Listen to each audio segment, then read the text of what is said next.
অনেক জায়গায় দেখা যায় প্রসাদ নিতে গিয়ে একটু দৌড়াদৌড়ি ফাড়াফাড়ি করছে। এটা বাবা যেমন মঙ্গল পর্ব যদি আপনার বাড়িতে একটু যায় তাহলে সেখানে বাবা অমঙ্গল আরো বেশি হয়ে যায়। অনেক জায়গায় দেখেছি একজনের উপর একজন, একজনের উপর একজন। আমরা অনেক জায়গায় দেখেছি একটা হুড়োহুড়ির প্রয়োজন নেই, আস্তে আস্তে নিতে পারবেন। আপনাদের এখানে ভক্ত কেমন একটা দিচ্ছি না।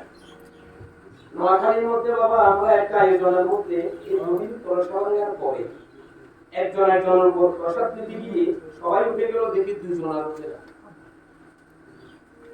এমন আঘাত প্রাপ্ত হয়েছেন একজনের চাপে একজন, ওনারা দুজন আর উঠতে পারছে একটা ফোটা ফোটা এটা নন পরে তাদের আবার পুনরায় ফিরে আসে। ঠিক এমন কোনো প্রয়োজন নেই, আস্তে আস্তে নিতে পারবেন। এটা একটা মহা ঔষধি কেন, এটা দধিমঙ্গল পর্ব কেন দিয়েছে এজন্য বলেছিলাম যদি কারো ঘরে চৈতন্য চরিত্র অমৃত থাকে একটু পাঠ করবেন। আসলে দধিমঙ্গল পর্ব থাকে, এটা তো আমরা হেলাই উড়িয়ে দিচ্ছি। বলছে জটিল কঠিন রোগ নিয়ে দেশ বিদেশ থেকে ফেরত এসেছে, ভালো হতে পারছে না। অর্থাৎ ডাক্তার বলে দিয়েছে তোমার আর পৃথিবীতে বেঁচে থাকার কোনো অধিকার নেই, তুমি যদি কিছু খাওয়ার ইচ্ছে থাকে খেয়ে ফেলো।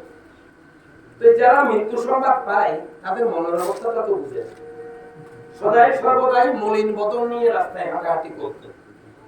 হঠাৎ করে একদিন এক বৈষ্ণবের সাথে দর্শন, তো বৈষ্ণব বাবাকে জিজ্ঞাসা করছে কিরে বাবা আজকে তোর চন্দ্র বদনে মলিনতা কেন? বলে বাবা আমার মৃত্যুর ক্ষমতা চলে এসেছে, আমি নাকি আর ভালো হবো না। তখন ওই বৈষ্ণব মহারাজ বলছে বাবা তোদের গ্রামের মধ্যে কোথাও নামযজ্ঞ হয় না?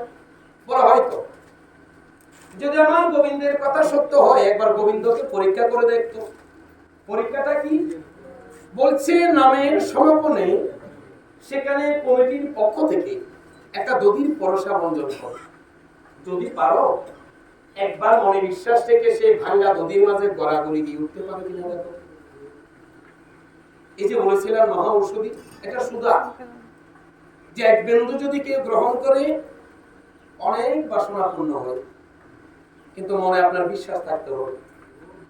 সেই মহারোগী আমার মহাপ্রভুর দধি গায়ে মেখে কিছুদিন পর বলছে ডাক্তার তুমি ভালো হলে কি করে, তোমার দেহের মাঝে কোনো রোগী তৈরি। এটাই দধি মঙ্গল। এই মঙ্গলের জন্য এই প্রসাদ আমরা নিতে হয়। বাবা বুঝা গেল?